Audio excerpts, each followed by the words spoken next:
Should be on. Yeah. Can you test it? Testing. There you go. Yeah. 1, 2.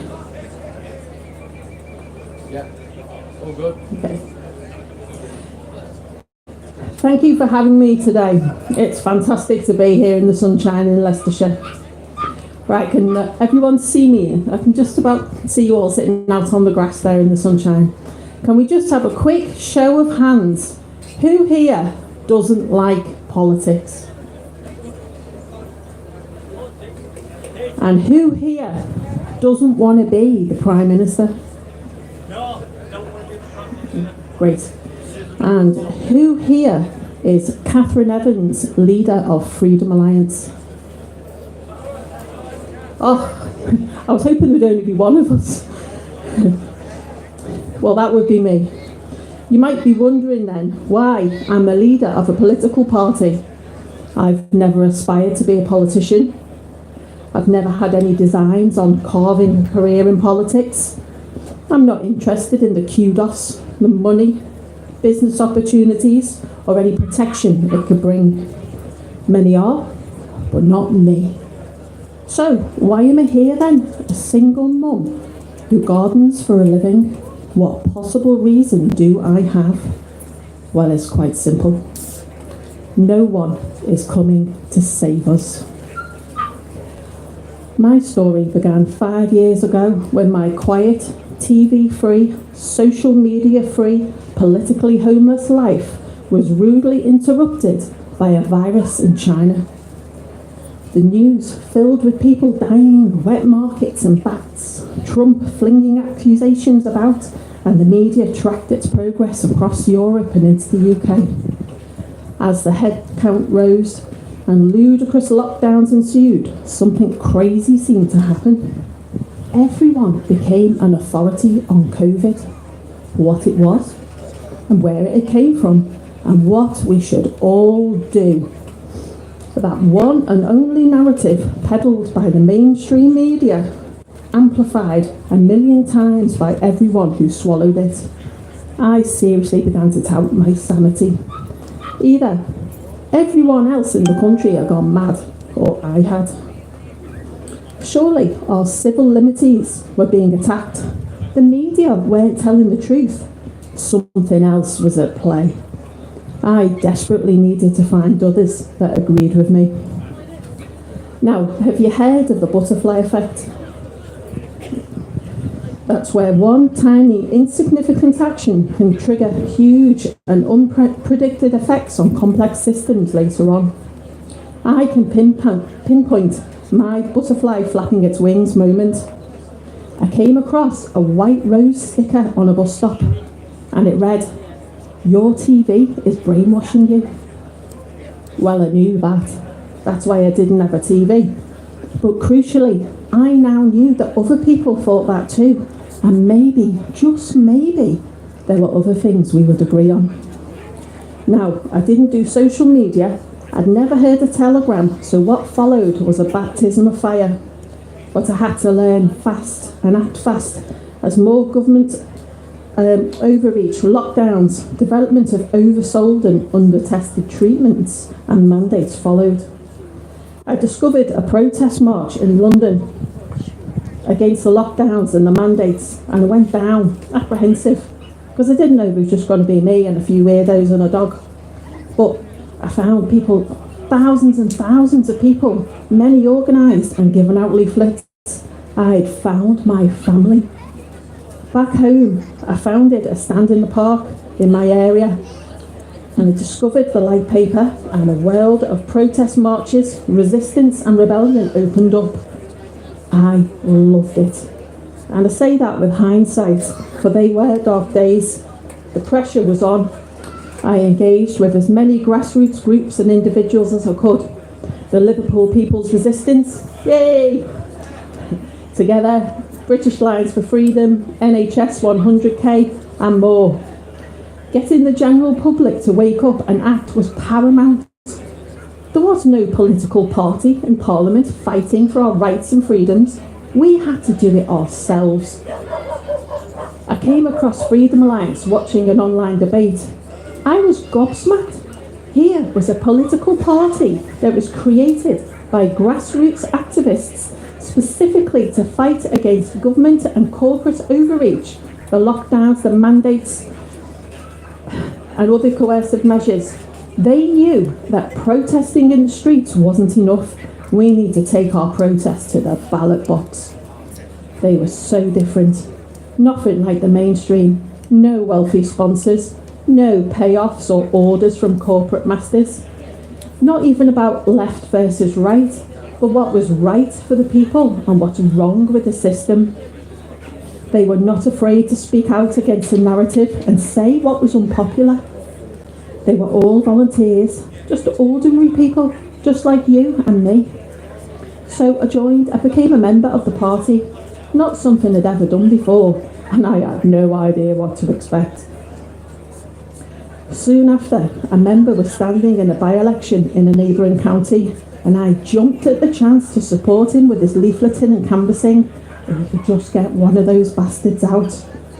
And I got invited to the count on election day. That was an eye-opening experience. Once the ballot papers were counted, the spoiled papers were counted and shown to the candidates and their teams. How they laughed. How they mocked those spoiled papers. Cheering, woo, when the one with the penis is shown. There's always a one with a penis, apparently. They look down their noses at the expletives and insults. There's always a one with an essay of vitriol. There's always the cat drawing to patronise, and the one with, I do not consent, just gets a shrug of indifference. And the ones with, you're all as bad as each other, they just get feigned sympathy. We're all as bad as each other. I've been to many counts since, and the response from the mainstream candidates is the same. Hilarity, mockery, pity, and indifference. They have everything to gain from a spoiled paper. They have everything to gain from non-voters. You bring them joy, comfort, security. Your wasted ballot papers are nothing more than a mat for them to wipe their feet on as they swan gloating over the threshold to Parliament or into the local council. At the general election, when I was standing as a candidate, one spoiled paper that really stood out to me said, "Who are you?" written right next to my name. Nothing else on the paper. What a waste. Tick the box and find out. When I think of the countless hours put into leafleting, door to door, talking to people week in, week out, outreach in the town centre, debates I attended, articles in the local paper, how do you not know who I am? Every spoilt paper, every non-voter, a failed opportunity to turn the beat of a butterfly's wings into a hurricane. Labour knew it. That night, the Labour candidates did their celebratory photography around 11 p.m, whilst the makeup was still fresh. So confident were they that they would be announced the winners in the early hours of the morning. And that night, I learnt a valuable lesson. Now, I know nothing in life comes easy, and our battles are no different. Life is hard, but we can choose our hard. Standing on the stage like this, talking to people now, is hard, but having no freedom of speech is harder. Running a political party is hard. Having no democracy at all will be harder. Running around the country supporting candidates standing for election is hard. Not even being able to leave our 15-minute cities will be harder. I've chosen my hard. Fighting to protect our farmers, our food security and quality, our small businesses is hard. Eating the bugs will be harder. Fighting to stop digital ID and central bank digital currency systems is hard. Being tracked, traced, monitored and controlled by the state will be a damn sight harder. Fighting the WHO, the WEF and other supranational unelected bodies is hard. Giving up my bodily autonomy and my moral compass would be near impossible. I've chosen my hard. You choose your hard. So I'm going to keep on with Freedom Alliance. And we're going to keep on campaigning for the life we want and against the things we don't. We're going to keep on standing candidates. You could be one of them. As the alternative doesn't bear thinking about, I say, go hard or go home. Thank you. Speaking of elections, a recent poll of voters showed that 19% of voters vote tactically. That is to say, they voted for someone they didn't really want, just to attempt to stop someone they really dislike getting elected. It comes as no surprise that 20% of the country voted Labour in the general election then. How many voted for a mainstream party just to stop a different mainstream party winning without realising they are all cheeks of the same arse?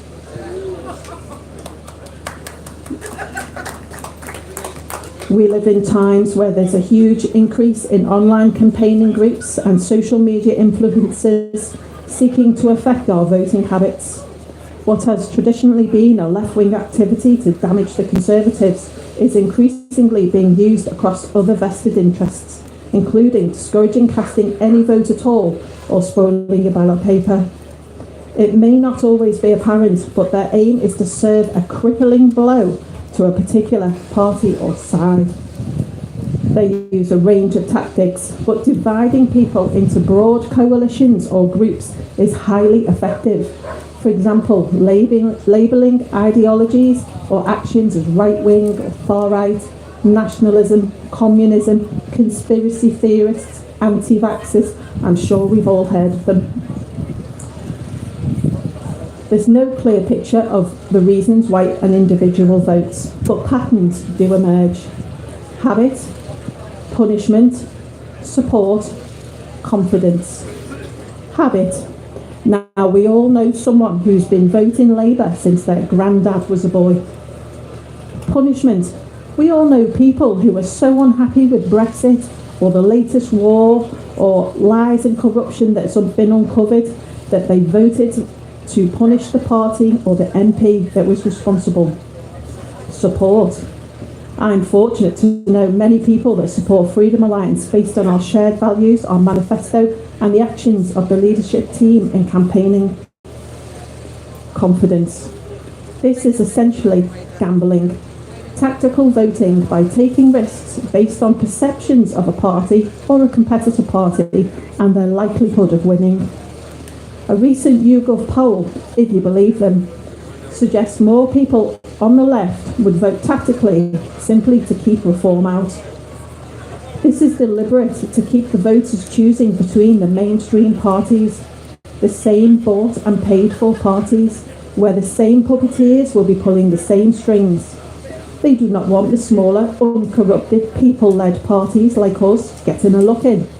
They do not want the non-voters to rise and have their say. Their say is unknown, dangerous.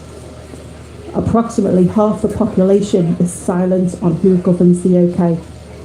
Should they choose to be heard, the government, the system itself, could be revolutionised. At Freedom Alliance, we believe the first past the post system needs to go. Millions are left disenfranchised and unheard as safe seats mean large percentages of people are unrepresented. But we understand we cannot change the system when we're not part of it. But we encourage people to vote for what they actually want, be it national or local matters, ideological, or just for a specific person to represent them. Try not to think about who will be Prime Minister or which party will dominate the local council, because we risk ending up with the usual suspects, the uni party, and nothing changing. Now, Freedom Alliance has teamed up with some awesome parties to work together with a principal aim to get the uni party out. These are Alliance from Democracy and Freedom, who are here today, Putting Crewe and Nantwich First, the English Democrats, the Populist Party, and Sovereignty, which is based in Scotland. Check them out if you've not heard of them. We've got some leaflets on our stall. If you want to have a look and find out about them too, you can take them away. We have agreed to work together so we do not split the vote, rather ensure there's a spread of all our candidates across the regions. It makes sense not to have our candidates up against each other in elections when there's already 4 to 5 of the Uni Party represented. We can then all stand out as the real opposition, the alternative party, the protest party, the local people's party. We go further than that again. We support each other's candidates on social media and even help out with boots on the ground campaigning. Yeah, we've got our differences, but that's okay. A win for one is a win for all. We meet up at events, talk together frequently and cooperate and assist in lots of ways. And as we can do this on the outside of Parliament, we can do this on the inside too, once elected. We are not a threat to each other. We are working together. And we encourage everyone who wants change to do the same. If you know of any other upcoming parties that are similar in outlook to us, do tell them about us. We will be happy to hear from them. If you know people who do not vote or haven't registered to vote, tell them how important their voice is. Tell them there are parties that want to hear from them. Ask them, how bad do things need to get before they use their one democratic tool? Ask them if they would prefer a dictatorship, an oligarchy, a theocracy, a one world government. Ask them to choose their hard. I mentioned before that the erosion of free speech will be hard. Well, it's already underway. The last 15 years have witnessed the quiet yet relentless chipping away of our freedoms that we took for granted. Slowly and incrementally, with plenty of distraction to shroud them. Freedoms to assemble, to protest, to celebrate, to question and challenge, to live without excessive government overreach or censorship. Bill after bill has been brought in and passed, often with the righteous aim to protect or prevent crime. But with each new act, our fundamental rights become slightly more conditional, slightly more restricted. The Terrorism Act 2000 was replaced and expanded upon by the Counter-Terrorism and Security Act 2015. Among the changes were duties placed on councils and education establishments to report on people they thought to be at risk of radicalisation in an effort to combat terrorism. Although there was provision for freedom of speech, it inevitably led to the cracking down and cancellation of debate and shutting down of academic discussion. The Prevent Unit, set up to deal with supposed radicalised people, has been plagued with issues from communities claiming harassment, and underfunding has led to terrorists still arising from under its nose, such as the murderer of David Amos in 2021, the perpetrators of the Parsons Green train bombing and London Bridge attacks in 2015, and more recently, Axel Rudakabana in 2024. Nowadays, you can be arrested for suggesting the government have got it wrong on what groups they choose to prescribe. You too can be a terrorist supporter, simply for putting the words action and Palestine in an unapproved sentence. The police gained increased powers from the new acts such as this, and our freedom of assembly has suffered a similar fate. The Police Crime Sentencing and Courts Act 2022 expanded their powers to grant protests deemed disruptive or annoying. The police gained more discriminatory powers to silence voices they find inconvenient and that don't fit the narrative through the Public Order Act 2023. Many of us here will have attended protest marches over recent years. Some, unfortunately, have been arrested. We now see protests that once would have been tolerated being shut down, and others where protesters are protected or even bussed in. I'm sure we can think of a few recently. Whether it's climate protests or anti-lockdown rallies, the government will choose order over dealing with the messy business of dissent. From government whistleblowers to the average man in the pub, our freedom of speech is being stifled with little resistance. The latest is the Employment Rights Bill. Not only is it potentially disastrous for the hospitality industry, the bill includes a clause to put the onus on employers to restrict freedom of speech. Private conversations overheard by third parties may cause distress or be construed as harassment.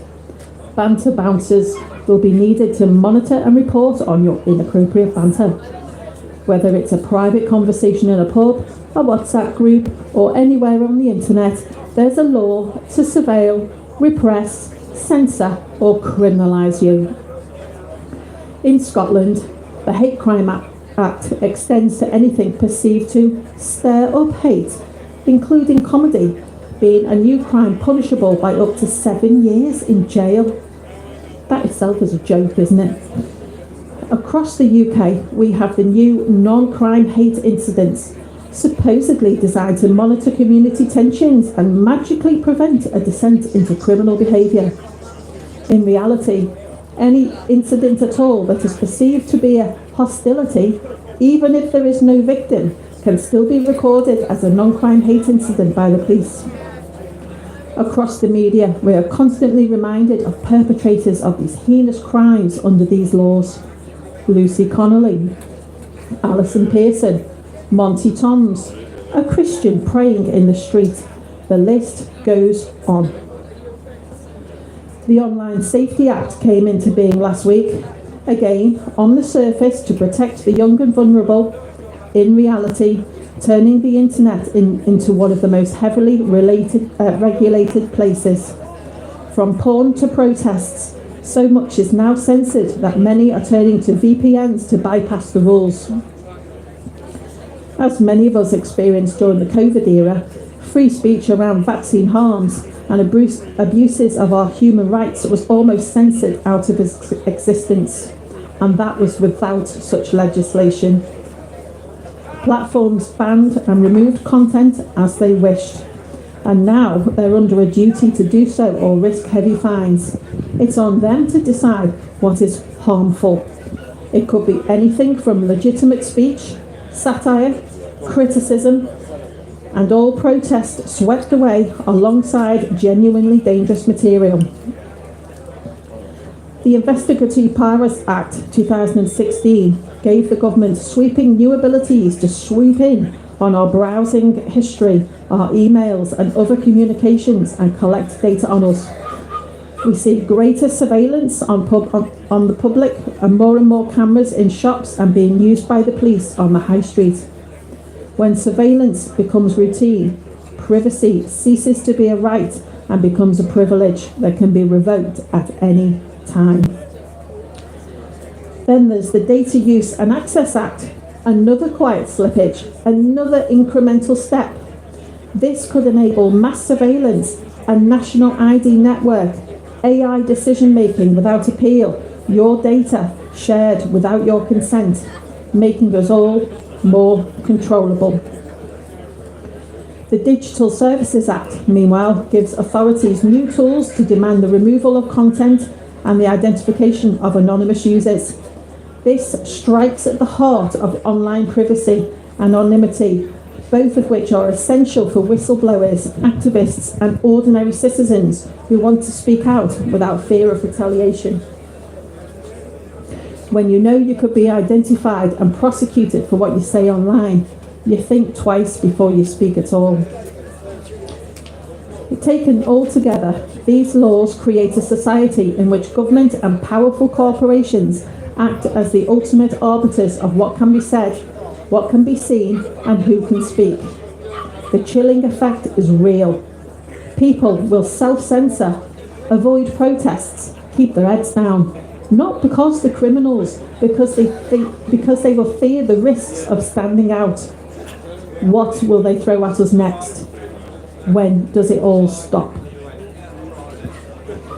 The more legislation that is passed, the harder it becomes to unravel and remove the net that quashes our freedoms and fundamental rights. This shit is getting scary, and I haven't even started on digital ID and CBDCs. And as I'm writing this speech and choosing what to say, it's apparent to me I don't need to tell you lot about digital IDs and CBDCs. You know what they are, where they lead, who's behind it. You guys know your stuff. I'm preaching to the converted. and I'm also aware that if published online, this way may well be censored or removed. It's vital, though, that our message extends further than the safe haven echo chambers created for us and by ourselves. We must all play our part to reach the masses. The UK has a proud history of standing up for civil liberties, of fighting for rights that others take for granted. But rights are only real if we defend them, and not enough have. Each new law, each new restriction passed without enough protest or backlash. Unlike the pandemic times, when restrictions and government and corporate overreach was in your face and heavily restricting our lives, causing massive division across families in the nation, we find the freedoms we cherished have been eroded, not in a single catastrophic moment, but in a series of small, almost inevitable steps.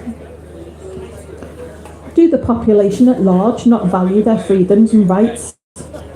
I would argue that until people are personally negatively affected, either they do not see or choose not to see the tyranny upon them. Will the Online Safety Act be a catalyst for action? Will net zero policies stopping you move freely wake people up? Will the demise of cash leave people realising they've been shortchanged? Everyone has their own line in the sand. Freedom Alliance has a manifesto, policies and campaigns that demonstrate our line in the sand. And I ask you to get behind it, to challenge the current trajectory with us. We believe in freedom from corporate interference and lobbying, autonomy, sovereignty and rights of the individual, freedom of expression, association and of movement, limited, transparent and accountable governance. Our digital ID policy places digital freedom front and centre. Freedom Alliance stands out as the UK's leading political voice for digital privacy, personal freedom and offline alternatives. While other parties embrace digital IDs and CBDCs and AI-driven surveillance, we stand firmly against coercive technology and in defence of civil liberties and choice. We fight against the creeping tide of surveillance, reject corporate overreach into personal data and ensure that the future of technology is one where freedom and not control remains the guiding principle. We believe technology should serve us, not control us. We want to protect the right to live, move and transact freely, both on and offline. We defend cash, anonymous payments and access to services without digital ID. We reject CBDCs and systems that restrict or control personal spending. We would ban biometric tracking and facial recognition now in everyday use. We would preserve access to public services without apps or big tech dependence. We resist social credit systems and AI-driven governance models.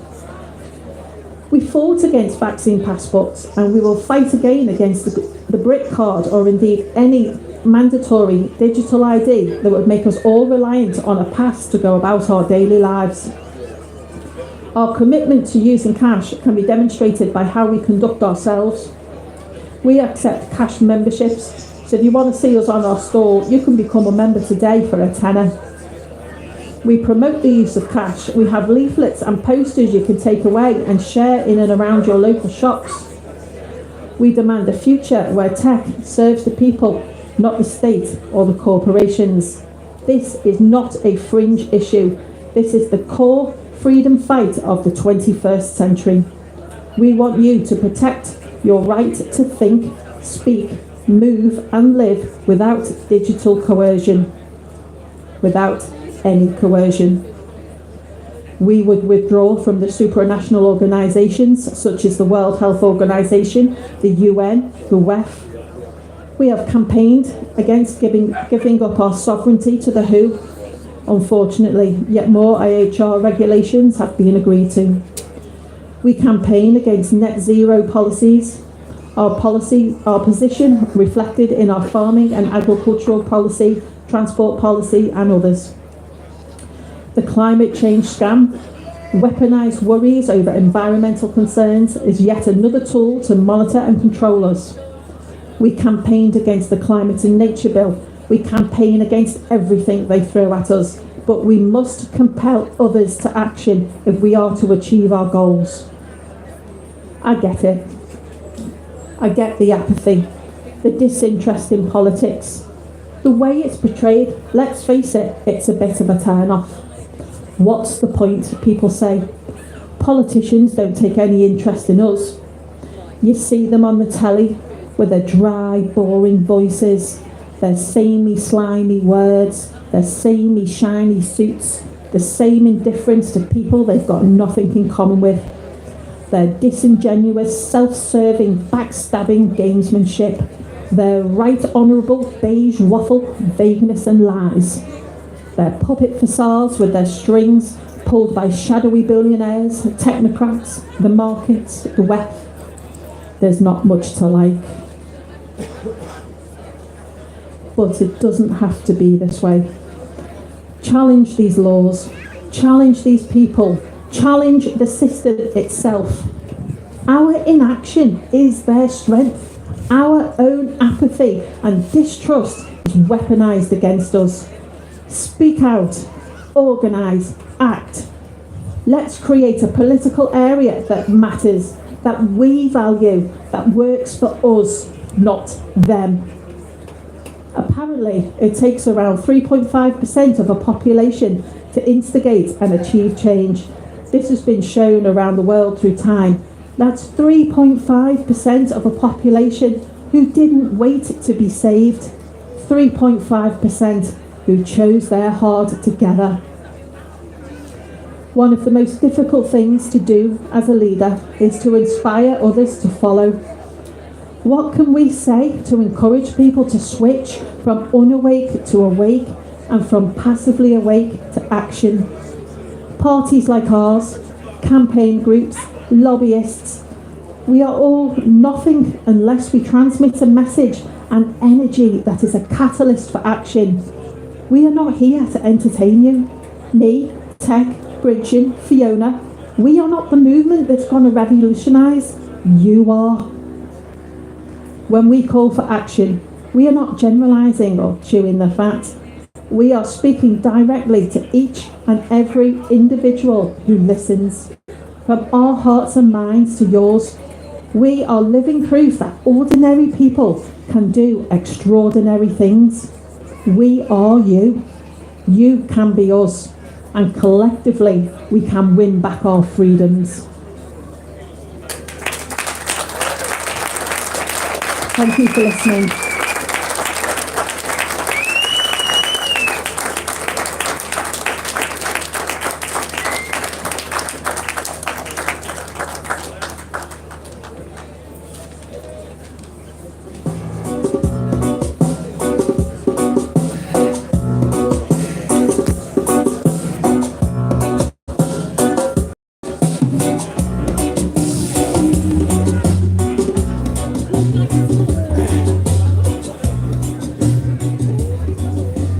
Yes, the people.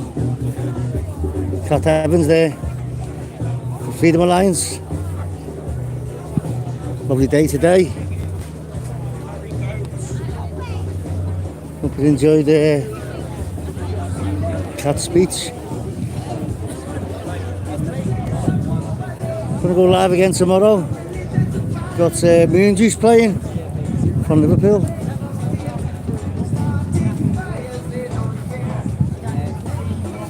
Speak to you soon.